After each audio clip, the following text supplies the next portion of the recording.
Hey, welcome back everybody. Welcome back to my channel. Amused Jester. My name is Junior. Today we're going to take a look at two figures from two of my favorite lines, which is the Masters of the Universe cartoon collection and another one from Star Wars The Black Series, Hordak and Padawan Jecki Lon. So let's go ahead and take a look really quick. Here is the packaging for Hordak.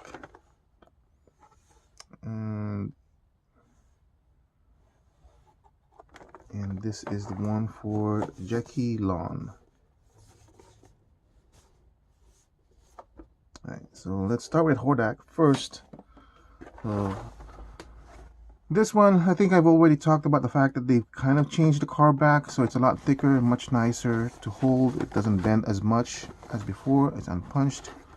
But you know me, I don't really care about packaging, so let me go ahead and take it out of the packaging and let's take a look at it. Alright, so we're back. Here is the kind of small instructional paper. Tells you what's removable, what's not. Here's the mini comics. I don't think I've ever seen this one. Part 2 of the Horde Invasion Slime Lord. So thankfully this one has actual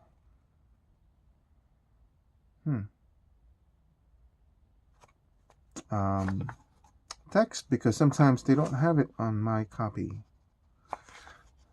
Yeah. Slime Lord. Oh, maybe this is kind of foreshadowing the new diorama that's talking about the Hordak slime pit thing.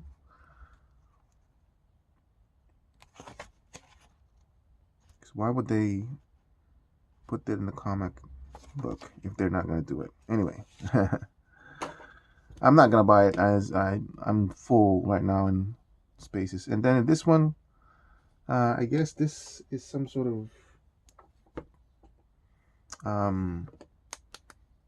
cartoon episode referral, but I've never really watched Shira, so kind of looks like that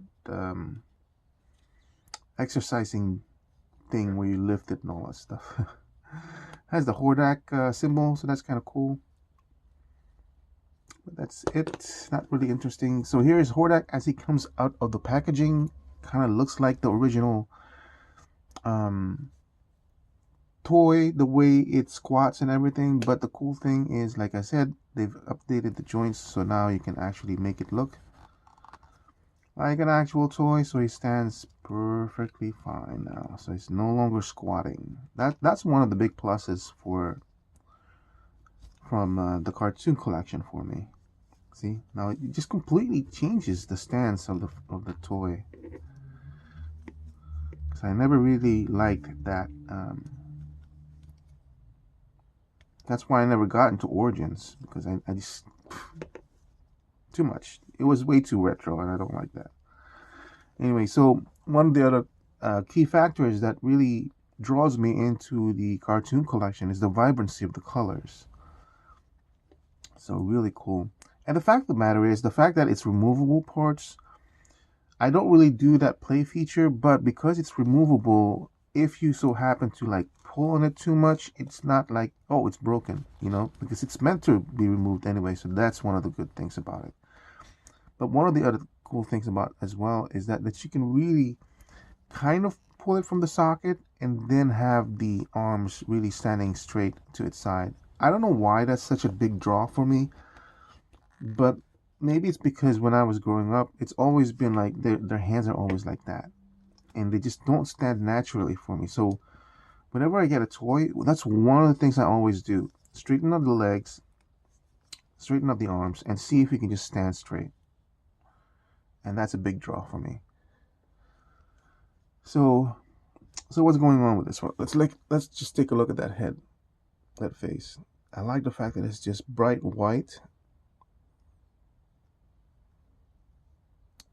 So much in contrast with such a character, because he's the top evil guy from this universe, and he has a white face, which you don't really see on villains, I think, as much, since white is supposed to represent purity and white and good.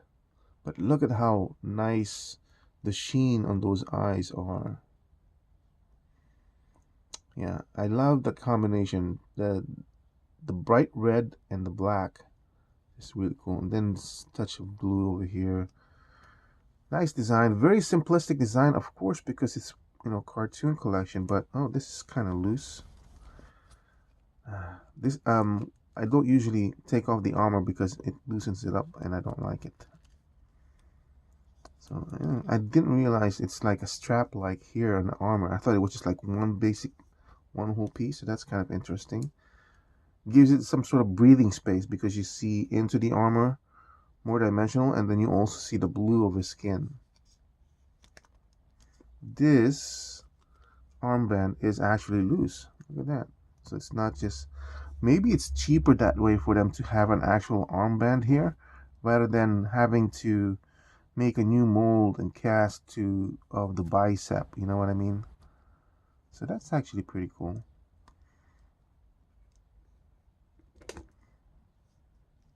A simplistic belt, which I like.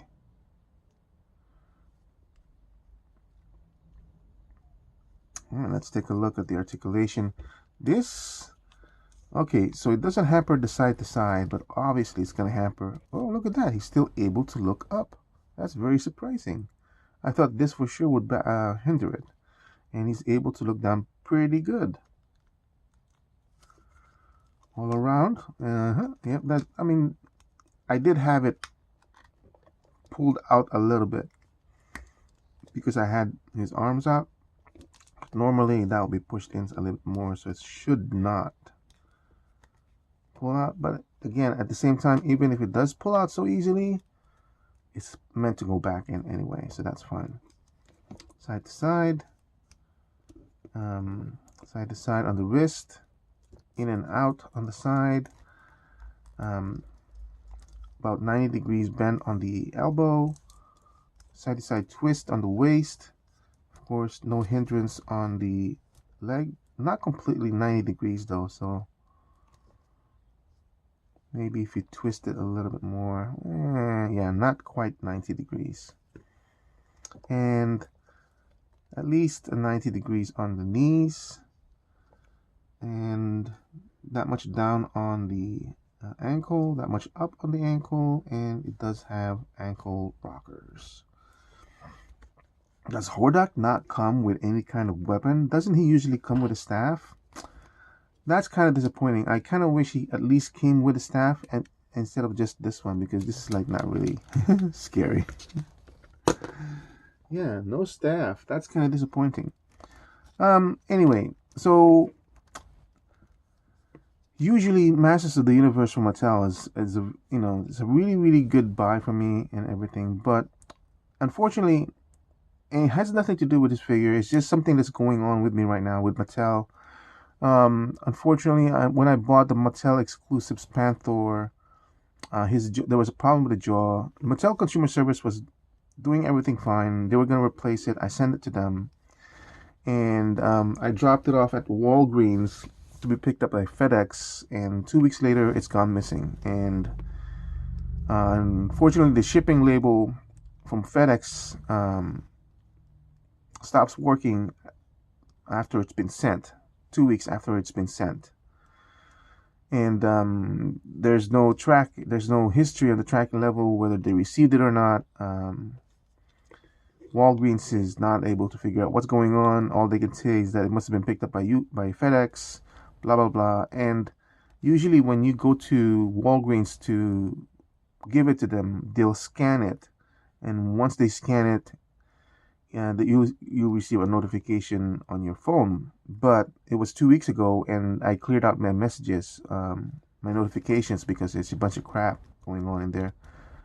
And one of them happened to be the Walgreens one, which I wasn't even thinking, because they don't give you a physical receipt of receiving the figure. So the tracking label shows no movement and everything. So I'm like, anyway, I'm kind of bummed. It's $45. I'm going through the process of claiming an issue with FedEx. They're investigating it now. I don't know what's going to happen. because they can easily say, well, we never received the package, I don't know what's going on, we don't know what's going on, and too bad, you know. So I'm like, I don't want to pay another $40 for Panther, which kind of is interesting. I really don't want to pay another $40 for Panther because that will bring it up to $90 because of taxes and shipping. And I'm wondering, is that figure worth $90? And I'm thinking, not really. I mean, you know, because we saw Battle Cat for like $12 on Ross. Why? I mean, $40 was even a big stretch for me because I'm thinking of that. Um, so anyway, and that situation kind of brings down this particular figure's value. Not this particular figure's value, but overall Masters of the Universe.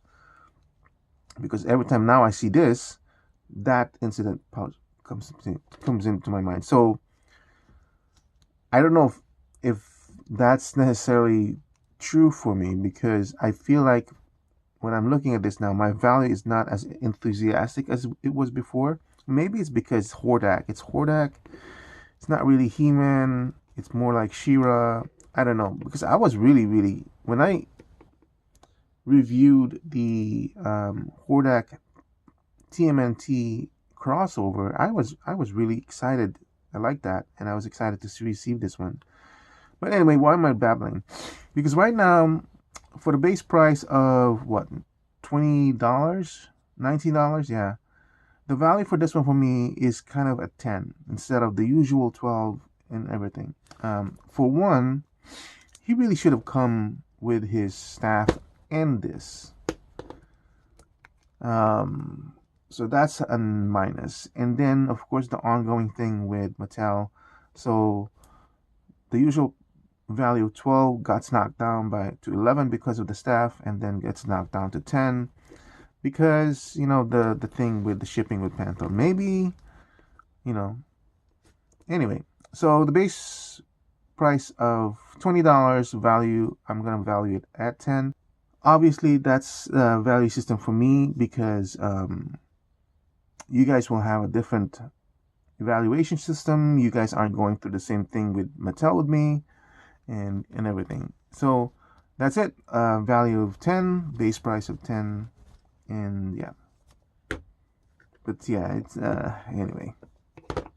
All right, let's take a look at the Star Wars Apprentice Black Series Jecki. So this one. Okay, so this is Black Series. Why am I in Black Series again? Well, what I've thought about is with Black Series, I really want to get a lot more Jedis. So I started getting Jedis if I can, to increase their ranks. This Jecki, I actually like her character from the Acolyte.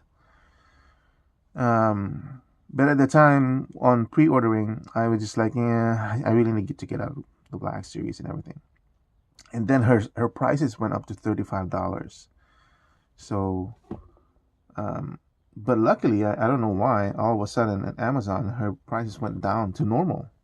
So I went ahead and pre-ordered it. And then 2 days later, her prices are back up again, which is crazy. Anyway, so the other thing too, I need to figure out how to do these robes, because these robes, I can. And then why do they always do this now, where the robes are like stitched in down there? Anyway, I need to do this, figure out how to do these robes. The side is not a problem because I've already thought of a way to make it wired if I really want to wire it up. So I can do like this, but this sleeves, they just look so puffy. I usually, right now, because they're so ugly, I take it off and then I usually lose them. That's the problem. So we're going to take a Jecki here as she is without the robe. I don't know why I really like the design of her face. So I want to take a look at her face because I don't know why, but I really, really like the design of her alien face. Um, she has these horns over here. Even in the show, I liked it. Oh, look at that. Can you tell like there's she has a small blush on her cheeks over here? Really nice paint printing on the face. Then like a really, really very soft paint application on her lips. Yeah, very nice. It really captures the character that they had for the actress and the character. Really nice detail on the belt. The touch of gold is interesting because this is supposed to be what the golden age, somewhat the golden age of the Jedi's.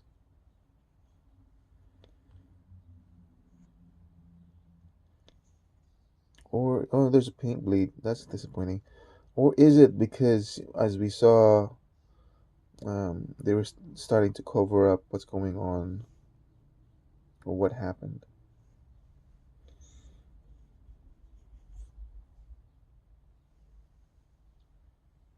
And then while we're here, and here's her saber design. All right, let's take a look at articulation. All right, so for articulation, the head I'm not really expecting much because of the hair design. Yeah, so she's not really able to move up, and she's not really able to move down. Is there like a ball joint? Usually what I really prefer is like there's a ball joint here at the bottom of the neck. I can't really tell, honestly. And I really like this small sliver of hair that's going on over here. It's so thin and tiny. It just adds to the detail. But at least she can look to the side. She can't even do the sideway movement because of her hair again. Let's see. The arms go around, and because of this soft overlay jacket, and you know what? There really is a butterfly joint in there, and it does move a little bit. I can feel the arm pushing out because of this one. So there is a little bit of give in there, and the this coat overlay is soft enough.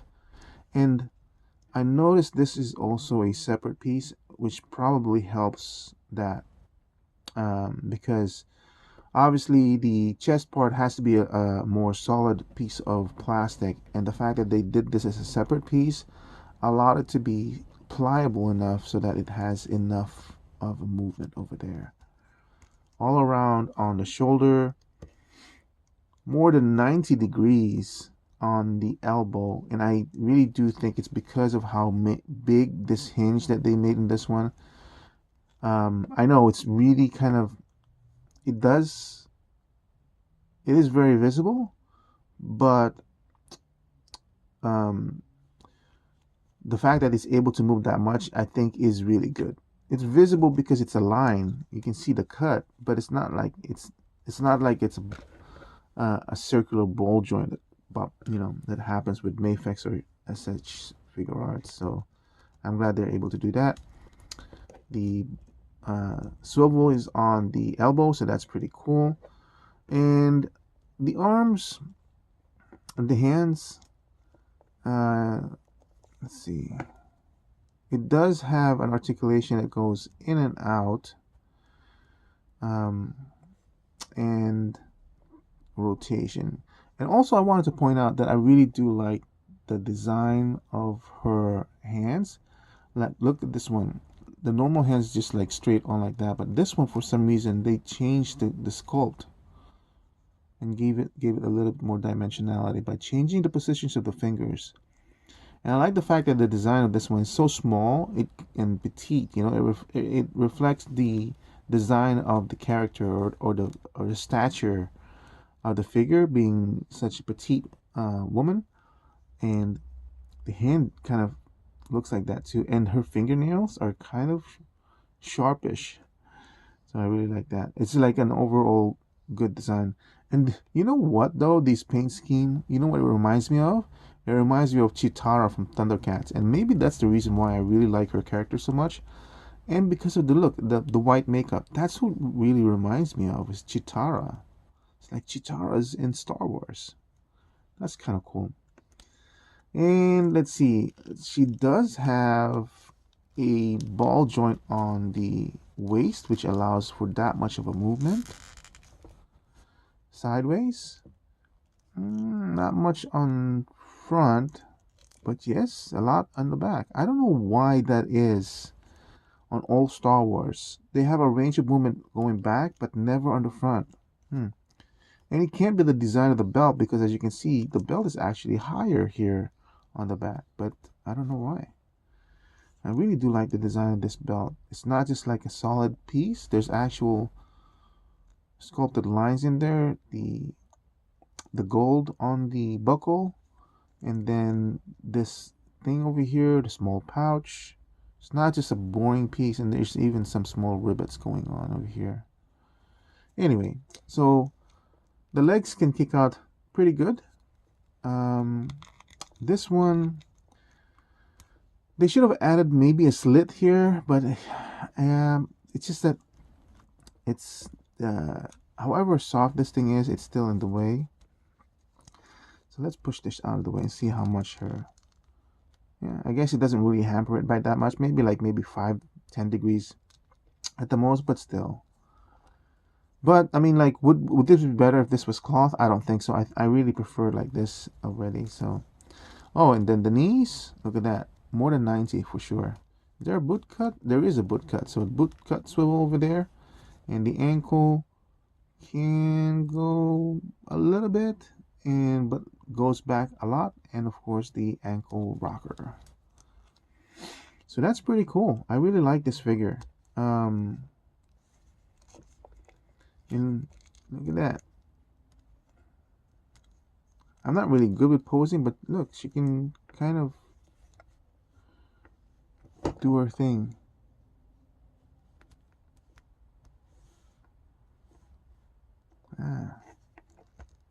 The combination of the hip ball joint and the ball joint on the waist is enough to make her look dynamic. So that's pretty cool.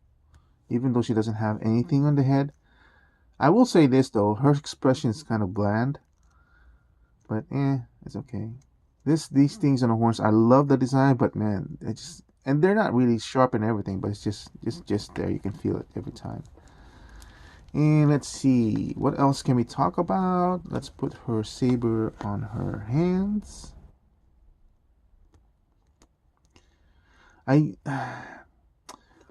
know, on the saber front, I wish Hasbro would consider giving us two versions of the saber. One where the saber is just stuck in there, and then another one where the light is stuck in the saber as one piece, and then another saber that's just on its own. Because this small peg always bends so easily for me that it snaps off, it's gone. You know, just give it two sabers, one without the light, one with the light, so we can plug it in. It's just a small piece of plastic anyway. Can she hold this? Especially when I'm plugging in this one, I can't really hold it here because I know for sure that's going to bend that small peg. And there's not a lot of property to hold on to. Oh, look at that. She can hold it at least two-handed. Oh, yes. Very nice indeed.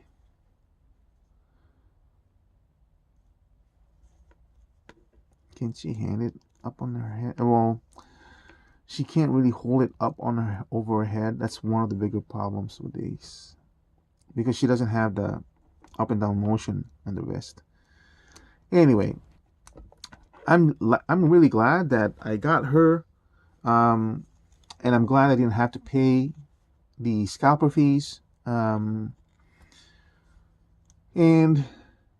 this one, for the value, I'm gonna give the value of 12, base price of, I believe she's $22. Base price of 10 equaling $22. I'm going to give it a value of 12. Very, very happy with how she turns out. Very representative of the character. She's articulated enough, actually, surprisingly, that she was able to make all those poses.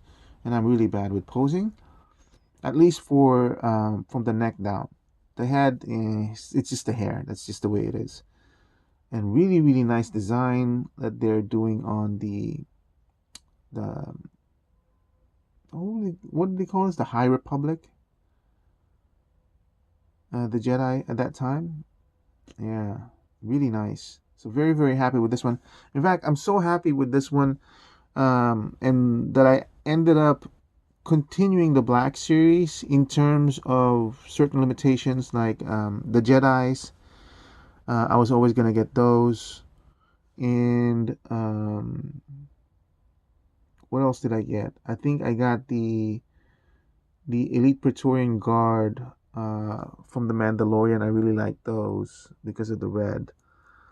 But with this one, I ended up doing another big splurge where I ended up getting Kilnestri, the Wookiee, uh, and then the bald female Jedi Master that was head of the Jedi Council, I guess, which was doing the cover up. Um, and I found out I didn't have Indara Soul, and I didn't have the leader of the group, the one from the Matrix, Carrie something, Carrie Ann Moss, her character. Um, because I'm kind of concentrating on the vintage right now. I want them all on the vintage line, but as I look at my Black Series collection, I decided to let's go ahead and fill out my Jedi's on that one. So with the Black Series, I've decided to continue updating my Black Series in terms of pre-orders when it comes to the Jedi's and maybe the Sith. No, not necessarily the Sith because I'm not really interested in getting Darth Revan or anything. So even though the Acolyte series was okay for me, I was kind of hoping it would go on to season 2 because I wanted to see more of where they were going story wise. But unfortunately, it got canceled. But yeah, and I'm also kind of disappointed that this Lecky died in the series because I really, really liked her character. Maybe that was a disappointing turn of events. Anyway, again, value of 12, base price of 10 equaling to $22. So yeah, pretty good. And before we sign off, let me show you one last thing that I got from yesterday. Hold on for a second. All right, I'm back. I got that one. That's the TIE fighter from the Force Awakens. And I don't know how to convey this because you're watching this on TV, so it's kind of hard to judge. But those are my vintage line. So that's not the vintage line Force Awakens TIE Fighter. That's the Black Series TIE Fighter. And how do I convey the size of that? Anyway, this paint is a mistake. It's a damage on it. And this one, I need to fix the hinge because the hinge is loose. Yes, I got it very loose and out of the packaging. And then here's Lecky over here, as I just reviewed. She is just disappearing inside there. That's cool. How do I convey how big this is? This is big. This is almost the size of a basketball. This is over 24 inches. Now, this was released a long time ago. This is for the Black Series 112 scale. And I think at the time it was going for like 120, 140 or something like that. And you know me, I'm out of Black Series. There's no way that I don't have any room for this one. I don't know where I'm gonna put it. I'm just gonna put it probably in the backyard, sitting there or something like that. And there's no way I don't have any room for it here on the floor. I really don't like stuff on my floor. Big exception on these two AT-ATs because I just needed to have them. That's the AT-AT Legacy, by the way. This is the AT-AT Legacy that you're looking at.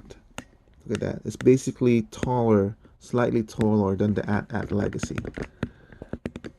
That's how big it is. So anyway, there's a paint roll over here. I'm just really, really surprised. I got this from Facebook. Got it from a local, less than 20 minutes away. Guess how much I got it for? it's basically uh, too big or so cheap. I could not say no. I just could not say no. How much? $35. $35, guys. No shipping, no taxes. Just straight up $35. I just like, of course, I had to freaking buy it, even though I didn't have any room for it. I'm like, can you imagine? Now I'm on the lookout for the snow speeder. Imagine getting that for $35 too. I would. Yeah, I don't have any room for it, but I'll buy it and everything. But yeah, there's another one. There's another one on my local area for $50, and I don't want to buy it for $50. I just don't. Well, I mean, why? I don't have any room for it. So I asked him, "Can you go on the 35?" Says no. He said it's fair enough for 50. And it is. $50 for this one is a fair price. I just don't have any room for it. There's just no reason for me to get it, especially since I got this one for 35. Anyway, so I didn't get that one. There's one out there right now for $50.